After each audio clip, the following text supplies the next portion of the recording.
Dear students, welcome once again to EduSat learning platform. Today, we are going to discuss about electric flux and Gauss law. Let us make a program first. First, we will discuss about electric flux and then we will see how Gauss law is applied to find the electric field due to various type of charges and charge distributions.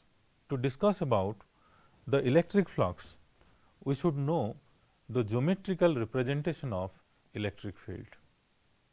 Electric field can be represented in two ways. Mathematically, it is given by the limit q 0 tends to 0 f by q 0, but geometrically the electric field about a charge is given by the lines of forces around the charge. We get the lines of forces when we place a test charge in an electric field. The motion of the test charge in an electric field gives the lines of force. The basic property of line of force is the concentration of line of force about a point gives the strength of electric field at that point, and tangent drawn at a point to a line of force gives the direction of electric field. Let us take an example. Suppose we have a charge q placed here, and when we put a test charge q 0, if this charge q is positive, then obviously it will be repelled by the charge, and therefore, the path of this moving test charge gives us the lines of forces in an electric field. Let us consider two types of lines of forces. This is one type of line of force where the field lines are not parallel, and in another case the field lines are parallel. Consider two points A and B in both the cases. If I draw a particular amount of area about the points A and B in both the cases, what I see? I see there are no lines of force passing through area around A, but there are two lines of forces passing through the area around B. So, in this case we can write that the magnitude of electric field at A is smaller than the magnitude of electric field at B. But in the second figure, the number of lines of forces passing through both the areas encircling A and B are same. So, the magnitude of electric field at A is equal to the magnitude of electric field at B. So, we can conclude here that parallel lines represent uniform electric field and non-parallel lines, they represent non-uniform electric field. So, we can define electric field E as the number of lines per unit area, or we can say it is flux per unit area, or we can say as flux density. So, summarizing over the entire discussion, what we get? We get flux of electric field due to a charge is E into area, electric field into area. We can write it as electric field into area exposed to the electric field. Since area is a vector quantity, the direction of area is perpendicular to the surface. Therefore, when a surface is exposed to the electric field lines, always it will not happen that it is encounter the total geometrical area of the surface. So, therefore, we are talking about the area exposed to the electric field. Now, let us see what is the meaning of area exposed. Suppose your electric field is making an angle theta to one area. If I consider this is my area and the direction of area is given by this vector, and suppose the electric field lines are making an angle theta to S. Therefore, the effective area of cross section encountered by the electric field is S cos theta, is my exposed area. Therefore, flux is equal to E into S cos theta in this figure. More precisely, if I represent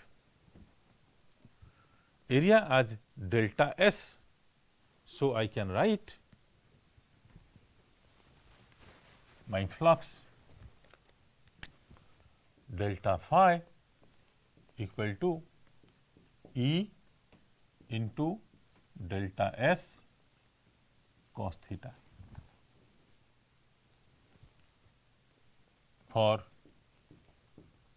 E and delta S are vectors, implies delta phi equal to E dot delta S, or d phi is E dot ds. Therefore, the total flux phi equal to summation delta phi is summation E dot delta S, or this is integration d phi, this is equal to integration E dot ds.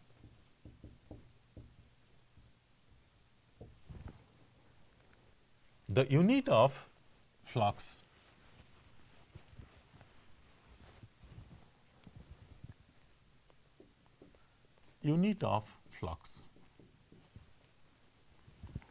as we know that flux is E into area. Therefore, SI unit is Newton meter square per coulomb, or volt into meter.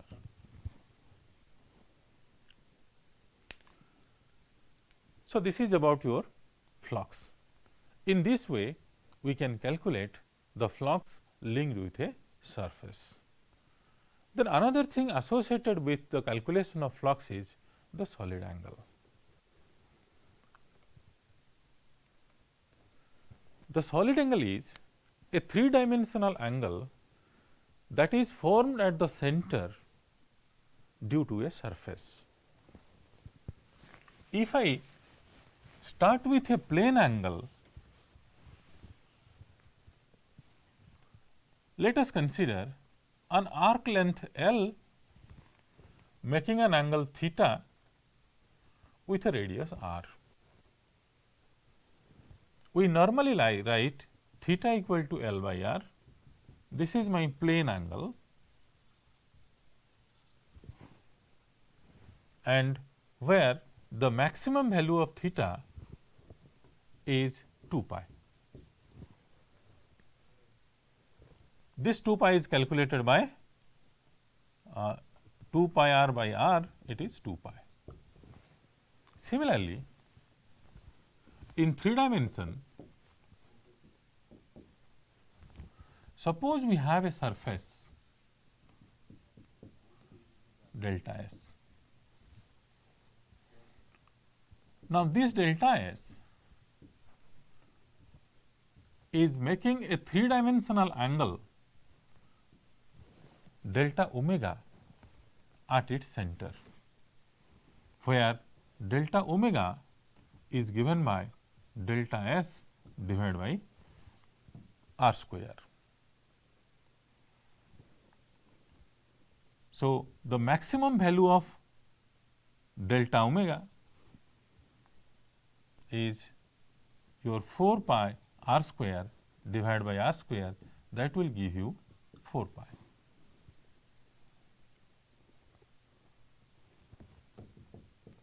Omega is S by r square. So, my omega max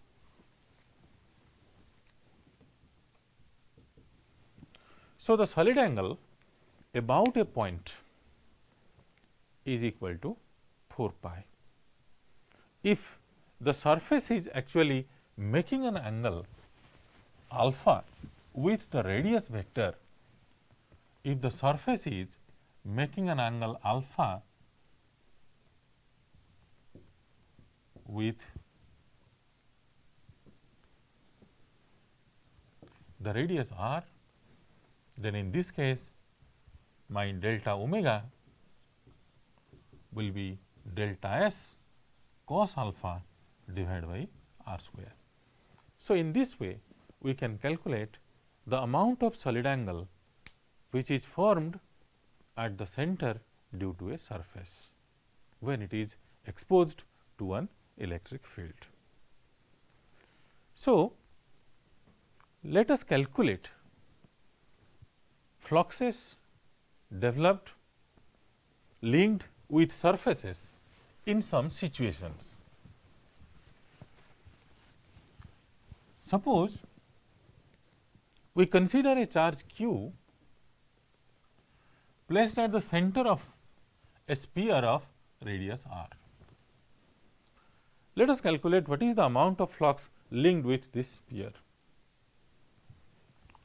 Now, consider a small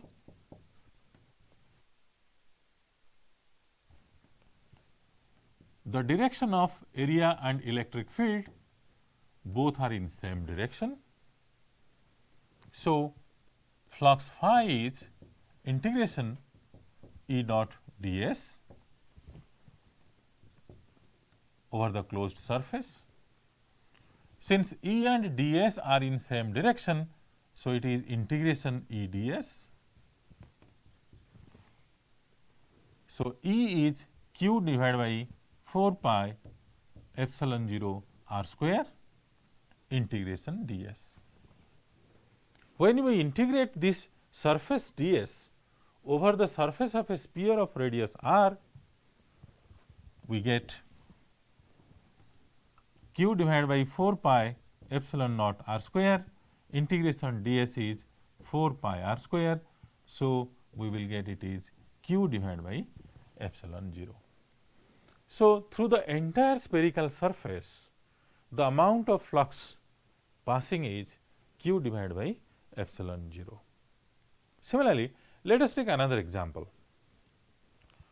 Suppose we have a cylindrical surface or we have a cylinder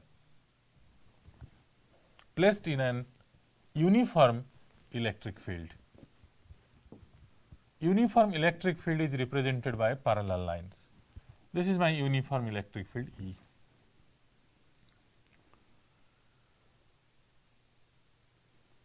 So, if I calculate what is the flux or what is the flux passing through this cylinder, then obviously it has two surfaces. One is your ds oppositely directed and the other one ds which is in the direction of electric field. So, this is my surface number 1, surface number 2. So, phi will be equal to phi 1 plus phi 2. My phi 1 is integration E dot ds 1 and my phi 2 is integration E dot ds 2. So, this is minus Es and this is plus Es if S is the surface area. So, that will give you 0. So, the net flux linked with this cylinder is equal to 0. We can see one thing, that when a charge is enclosed within the surface, we are getting a valid flux linked with the surface. But when there is no charge enclosed within, we get flux phi equal to 0. So, we can conclude here that for an outside charge, if a charge is outside the surface, then obviously the flux linked with the surface is 0.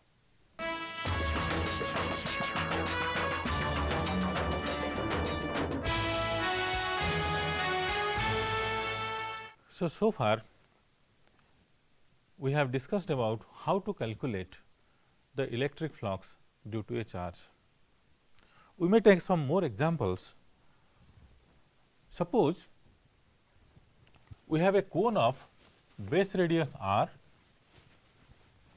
and the electric field is parallel to the base.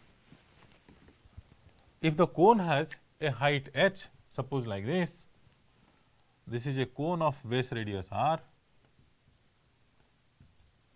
and height h. If my electric field is parallel to the base, then the exposed area, if I cut out the cone vertically,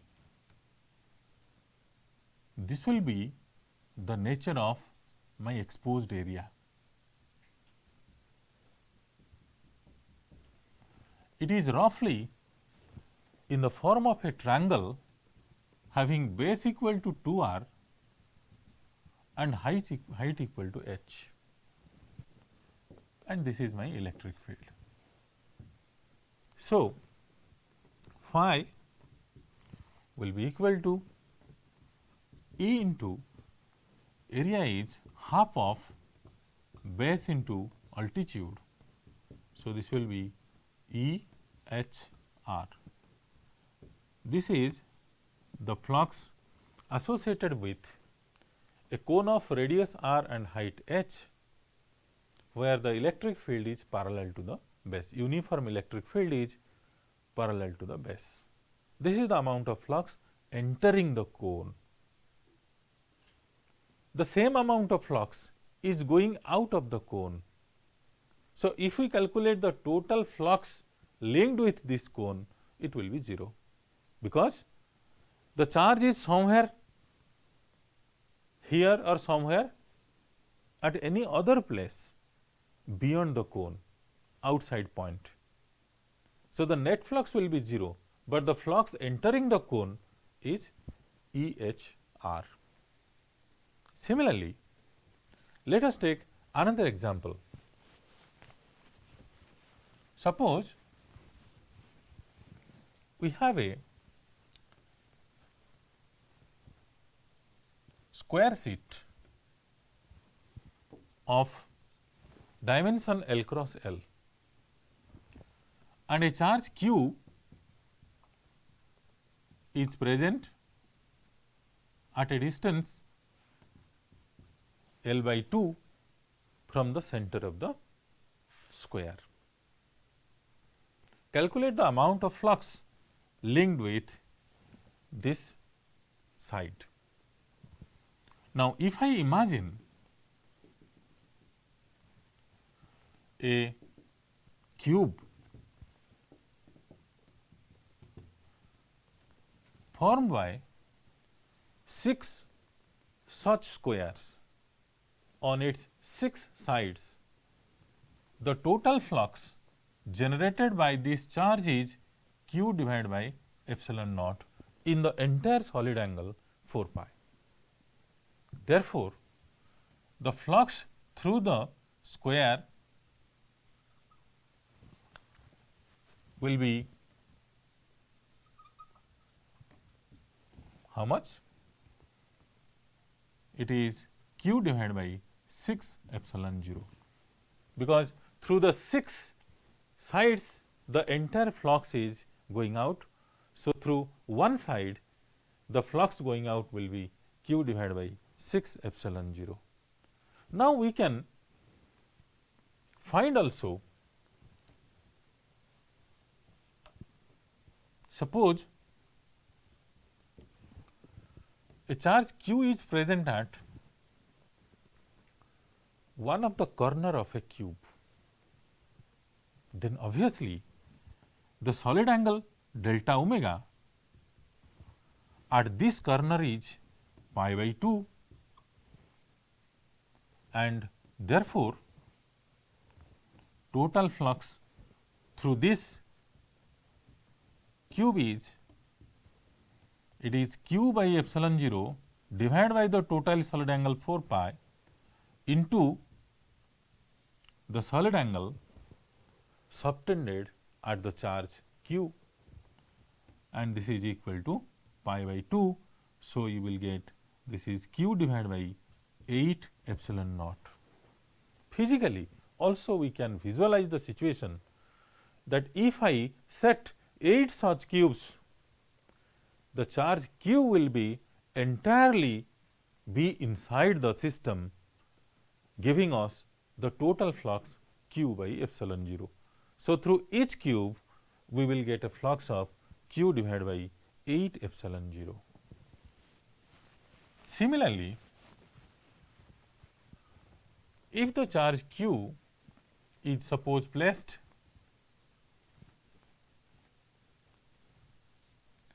on any one side corner of the cube, then the solid angle formed at this side is obviously pi. So, my phi equal to q divided by 4 pi epsilon 0 into pi, this will give you q divided by 4 epsilon 0. In a similar fashion, we can understand the situation that if I place 4 such cubes side by side, the charge q will be entirely enclosed, and therefore, the flux through each cube is q divided by 4 epsilon 0.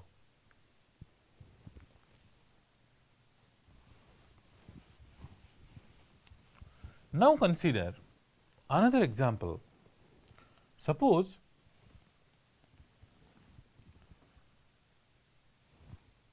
a charge q is placed at the center of a sphere of radius r. Now, let us calculate what is the flux passing through the shaded portion of the sphere, which is made at a distance of r by 2 from the center. To find out the flux through the shaded portion, First we have to calculate what is the solid angle that this shaded portion is making at the center of the sphere. To find the solid angle here, we can calculate, this is my r, this is r by 2. So, this angle is obviously pi by 3. Now, let us consider, if this is my r, if this angle is my theta, then this is my r sin theta. If I consider a small portion dr, then this will be, the dA will be equal to 2 pi r sin theta dr. So, this will be 2 pi r sin theta r d theta. So, this is 2 pi r square sin theta d theta, 2 pi r square sin theta d theta. Therefore, d omega equal to dA divided by r square, this is 2 pi sin theta d theta. Okay. So, now integrating d omega, we can find the value of omega and putting in the expression of phi equal to q by 4 pi epsilon 0 into d omega, we can find out the value of flux linked. Okay. So far we have calculated in different cases how to calculate the value of flux linked with a surface due to a charge or electric field. We were discussing about the calculation of flux due to a charge. After calculating the solid angle it is forming at a point in an electric field, we can calculate the flux linked through the surface.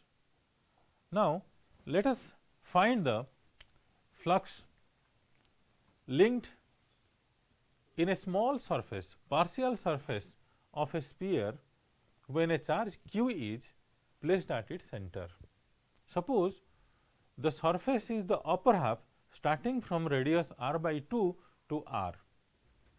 Now, obviously, from a simple geometry we can find out the angle made by the radius of that small portion is pi by 3 at the center. So, the process in which we can calculate the area of this surface, we can consider a very small area of this surface where the radius is r sin theta and thickness is dr. And the value of dr is my r d theta. Putting the values, we can get dA equal to 2 pi r square sin theta d theta as we have discussed earlier. So, my d omega is dA by r square, it is 2 pi sin theta d theta. So, the solid angle formed at the center due to this portion omega is integration d omega. So, it is 2 pi integration sin theta d theta, theta varying from 0 to pi by 3. So, this is 2 pi sin theta d theta integration, we know it is minus cos theta, limit from 0 to pi by 3, this will give me 2 pi, it is minus half plus 1. So, this is equal to pi. Hence, the flux phi linked with this much of surface, shaded surface, is q divided by 4 pi epsilon naught into pi. So, this is q divided by 4 epsilon naught. We can analyze the situation that if the shaded surface is forming a solid angle equal to pi at the charge or at the center, where the total solid angle is 4 pi, then obviously the flux through the shaded portion will be 1/4 of the total flux q by epsilon 0. So, it is q divided by 4 epsilon 0. Okay. So, this is the way in which we calculate the flux passing through a surface in an electric field due to a charge. Now, let us try to explain what is Gauss law and how it is applied to find the electric field at different situations. It states that the flux of the net electric field through a closed surface equals the net charge enclosed by the surface divided by epsilon naught. It is mathematically represented by integration E dot ds, the total flux, integration E dot ds over a closed surface is charge q inside divided by epsilon 0, or we can write the summation q, the charge enclosed divided by epsilon 0 within the surface. Now, this Gauss law is related to flux, and knowing the value of flux, we can find the value of electric field at different positions. We have a lot of applications of Gauss law in our daily life. Let us first have a proof of this Gauss law. Suppose I have a charge q inside an enclosure. It may not be a surface of a sphere. It is an enclosure of closed enclosure of any shape. Now, consider a small surface ds which is inclined to electric field at an angle alpha. It is inclined to the electric field at an angle alpha. So, my integration E dot ds will be equal to integration E ds cos alpha. So, this will give you q divided by 4 pi epsilon 0 r square, if r is the distance of ds from the charge q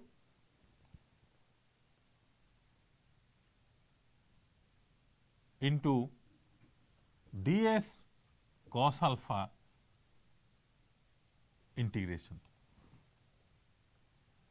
So, this will give you q divided by 4 pi epsilon 0 integration ds cos alpha divided by r square. So, this is q by 4 pi epsilon 0 integration ds cos alpha by r square is integration d omega, or we can say this is equal to omega. Omega is the total solid angle formed at point q, and we know in 3 dimension the total solid angle is 4 pi.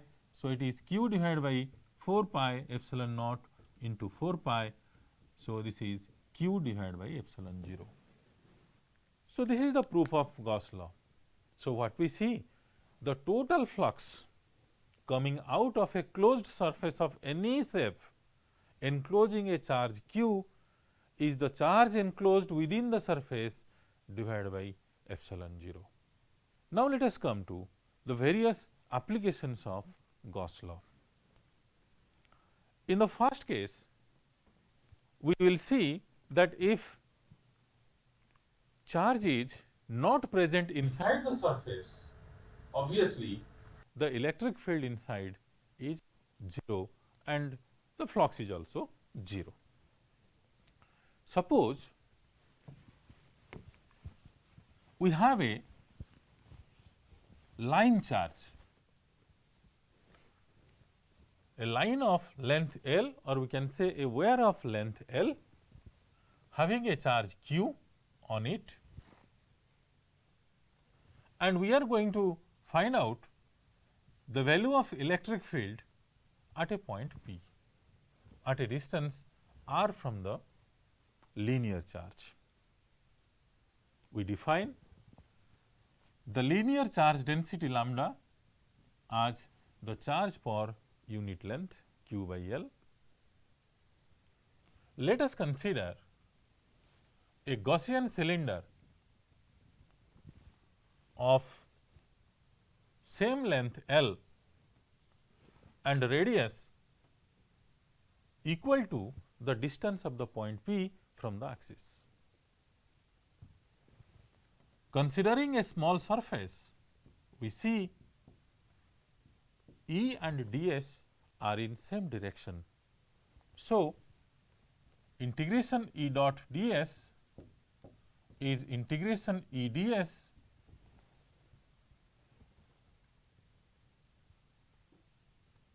this is equal to charge enclosed divided by epsilon 0. So, E integration ds is charge enclosed by epsilon 0. So, E integration ds is, in this case it will be 2 pi r L equal to q divided by epsilon 0, or E equal to q divided by 2 pi r L epsilon 0. Replacing q by L by lambda, we get lambda divided by 2 pi epsilon 0 r. So, the electric field due to a linear charge is lambda by 2 pi epsilon 0 r.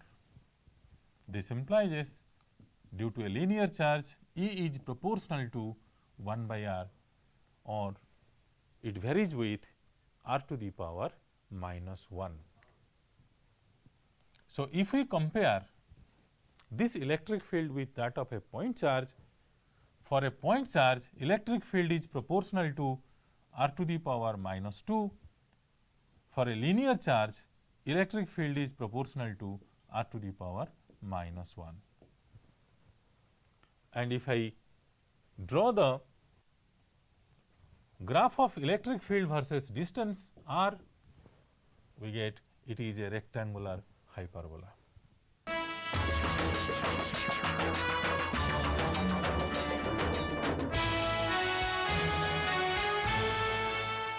We have already discussed about the application of Gauss law in two cases.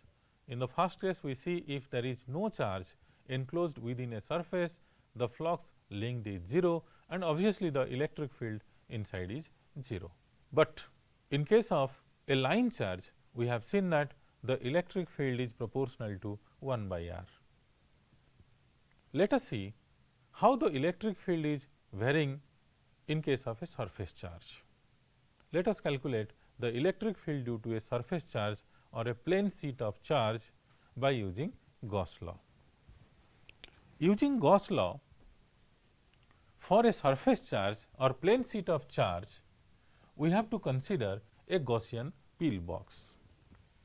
There are two types of surfaces we can imagine.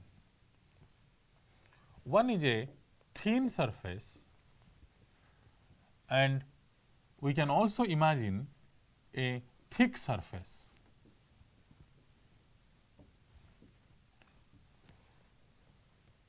For both the surfaces, to calculate the electric field, let us charge it by a charge q, and A is its surface area.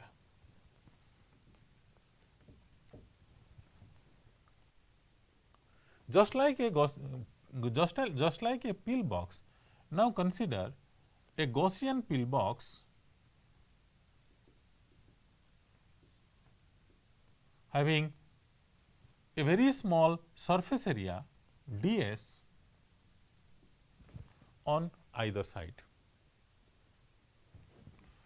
As the charge is suppose positive, then my electric field and ds are in same direction on either side of the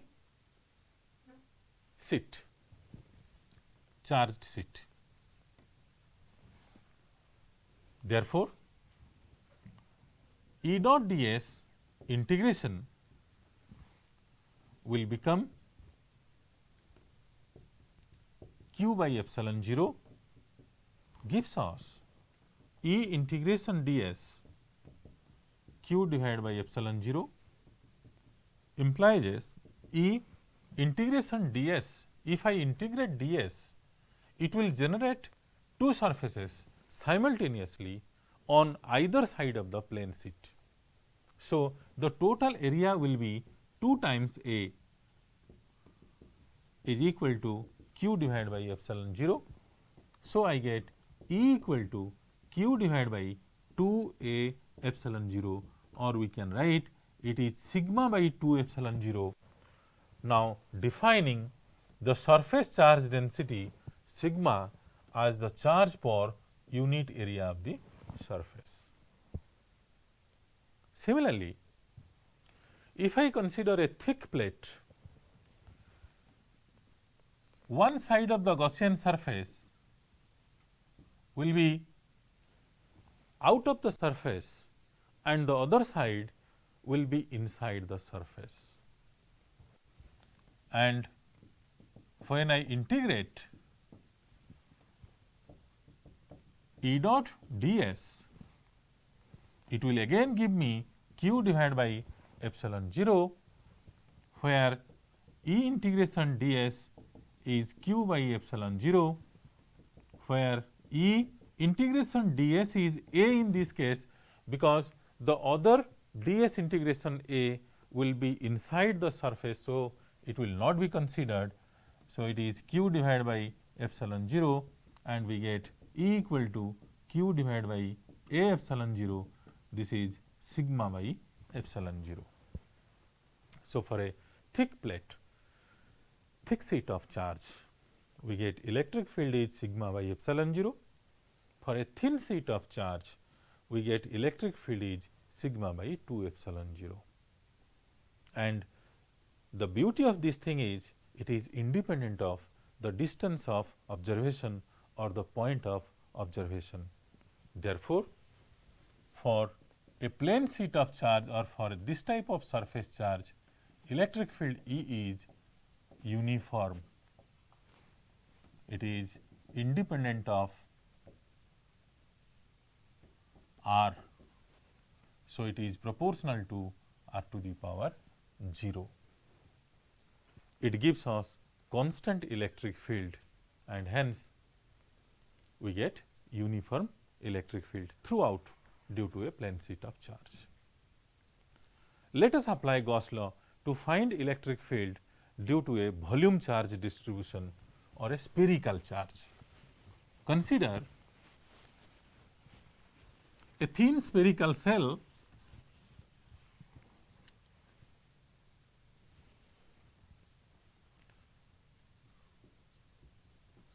of radius r. Consider a thin spherical shell of radius r and a conducting sphere, conducting solid sphere of radius r, same radius.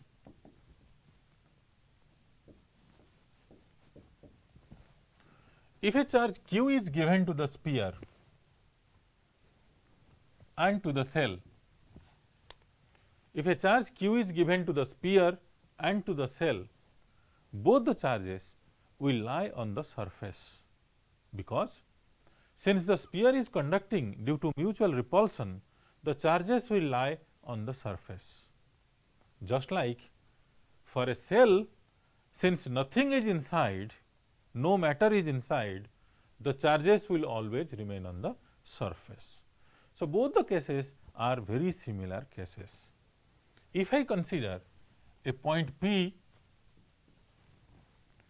outside the cell or outside the sphere. And imagine a Gaussian sphere of radius equal to the distance x.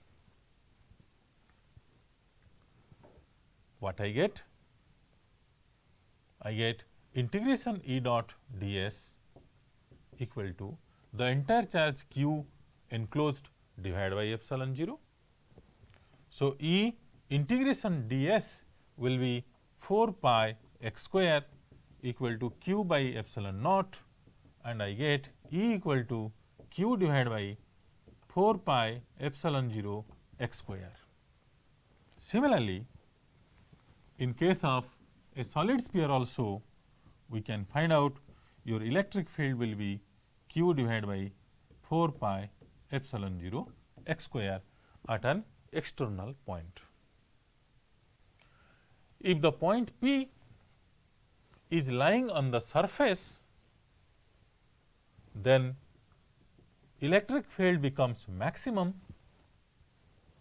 and it becomes q equal to 4 pi epsilon 0 r square when x is equal to r. A similar thing happens when the point P is lying on the surface of a solid sphere.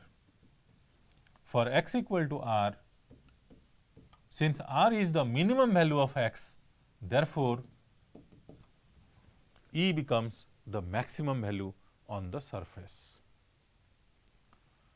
For an internal point, suppose point P is somewhere inside the surface, and I draw a Gaussian sphere.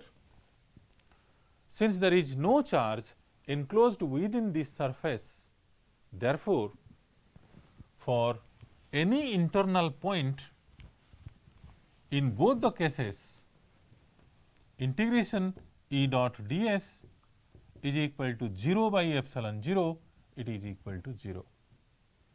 So, my electric field equal to 0 inside both the cell and the conducting sphere.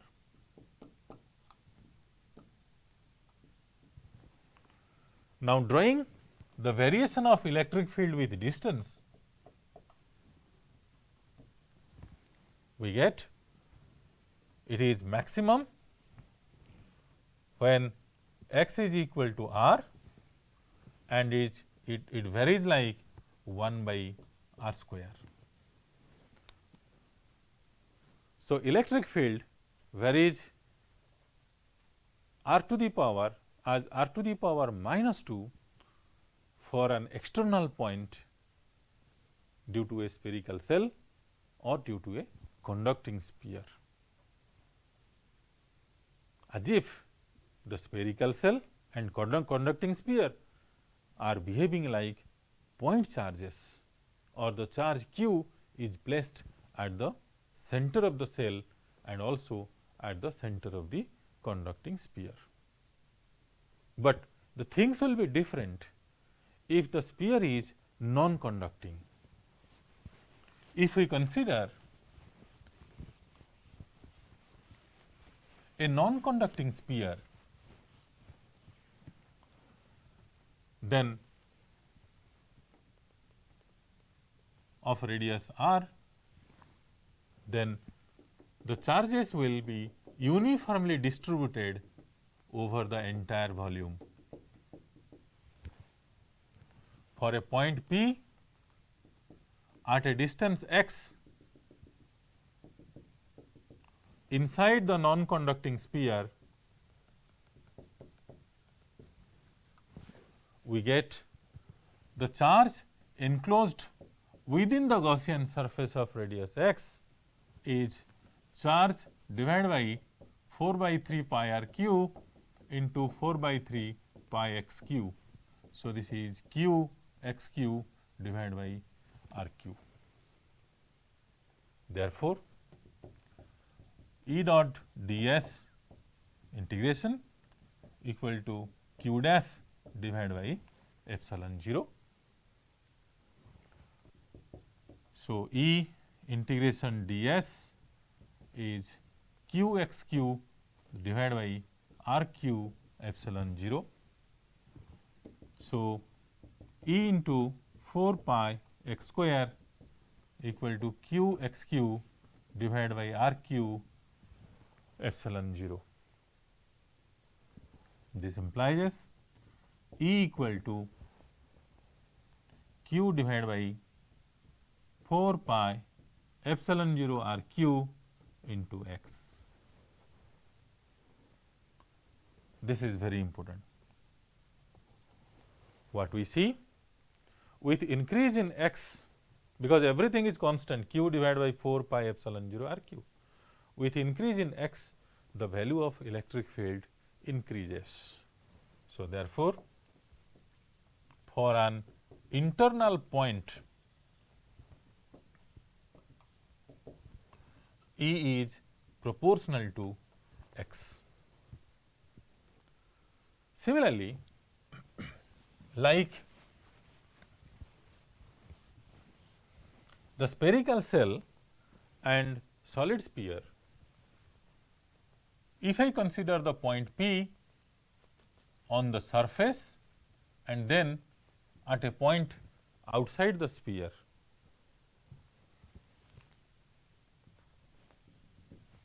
for a point outside the sphere,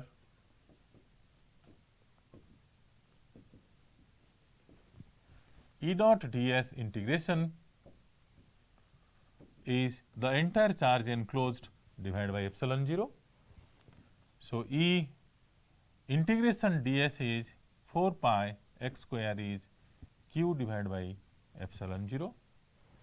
So, this will give me E equal to q divided by 4 pi epsilon 0 x square, implies E is proportional to 1 by x square, like a point charge.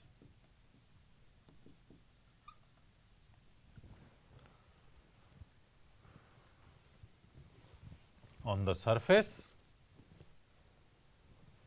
x is equal to r. So, this implies E is proportional to E is equal to q divided by 4 pi epsilon 0 r square, which is maximum. So, if I